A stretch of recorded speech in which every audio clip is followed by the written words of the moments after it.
Book which I am going to review is Self Mastery. Okay, this book is authored by Swamy Paramananda. He lives in Chennai and he has brought up the Anand Mutt in Chennai. And the publisher is the Ramakrishna Mutt. I have taken this book from Mangalore. It's Ramakrishna Mutt in Mangalore.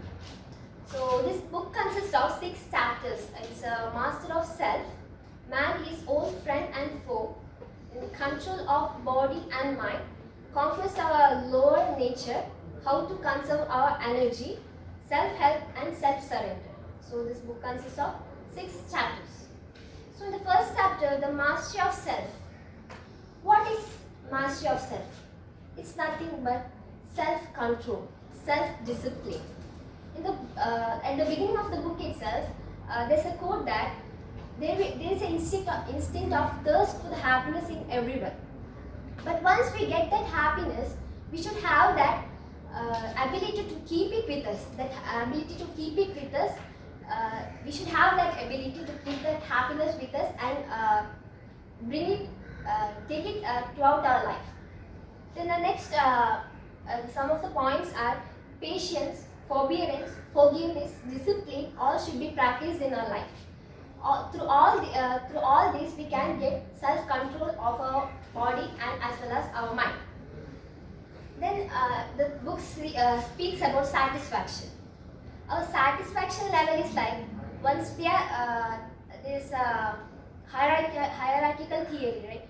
Once we get satisfaction, the basic satisfaction is food, shelter. Once we get that, our satisfaction gets, but next need arises. So this is a life process. Then the book speaks about wisdom. All of them will gain knowledge, but we should use it for our wisdom. Wisdom is different than knowledge. Knowledge is just gaining the knowledge, but wisdom is how fruitfully we use that knowledge in our day-to-day life. That is called wisdom. Then unison of thought, mind and our heart.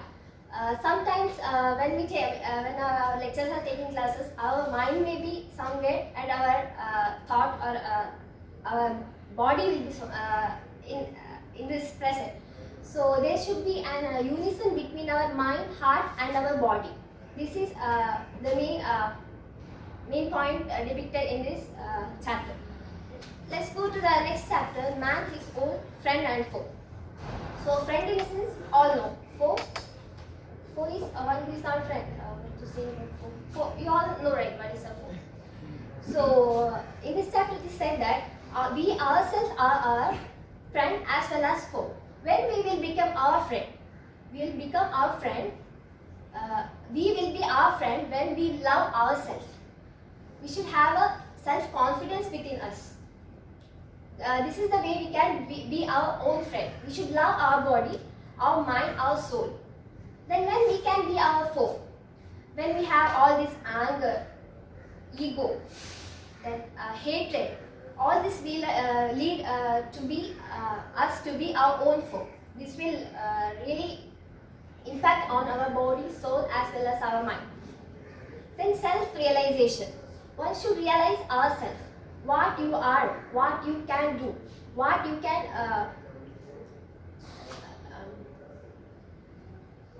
do. Then judging. We should have that point of judging ourselves. We should judge, first of all, we should judge ourselves. What are our strengths? What are our weaknesses? Then you go on judging others and just watch, not compare. The one thing which it says that you should not compare yourself with others, because they are different, you are different. You are a different soul and you have your own uniqueness. So you should not compare yourself with the others. The next chapter is control of your body and mind. To control your body, you should not rebel with your mind and soul. You should always be in a harmony with your mind, soul as well as the heart. Then it says that our mind is like an untrained horse. How is an untrained horse? It it has a vision. It goes in a straight way. That's why they keep this. The horse is having some this kind of thing. So a trained horse is a animal which is having a clear vision. So you should be like a trained horse. You should have a vision and you should keep on going till you reach that goal. Then you should teach your mind to be reasonable. Whatever you face in your life, you should be rational. Think rationally. Then you should have control of speech. But about the speech, Mustafa sir had told already. All that thing. So you should have a control of speech, what to speak. Just when you are speaking something, just think what you are speaking. You should have that control. Then there's a point of yoga that you should practice your posture. And you have seen how yogis, right? They are always maintaining posture. So what happens while we maintain a posture is our spinal cord, right? It's straight, and whatever instructions our mind gives, it will pass properly. Then there is a conquest of a lower nature. There is an inner power with us. We may not realize that. Thing is, we should realize our inner power, our potential, and move on. And how to conserve our energy.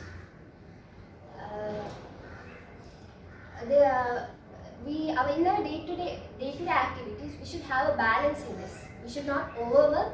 We should not idle our time. There should be a balance in our activities. This way we can conserve our energy. There should not be it's a gift from God that we are having a great energy. And to conserve your energy, you can practice meditation, yoga, and all. Then running after pleasure and power. So always you should not run after your pleasure and power. It will come to you. Then about concentration. Concentrate and move on. Then self-help and self-surrender. This is a kind of spiritual self-surrender. You should surrender for yourself. Your mind, your soul, your body. Surrender to the divine. That's what's said in this chapter. Anyway, I think this book will be helpful for the wisdom seekers as well as spiritual speakers.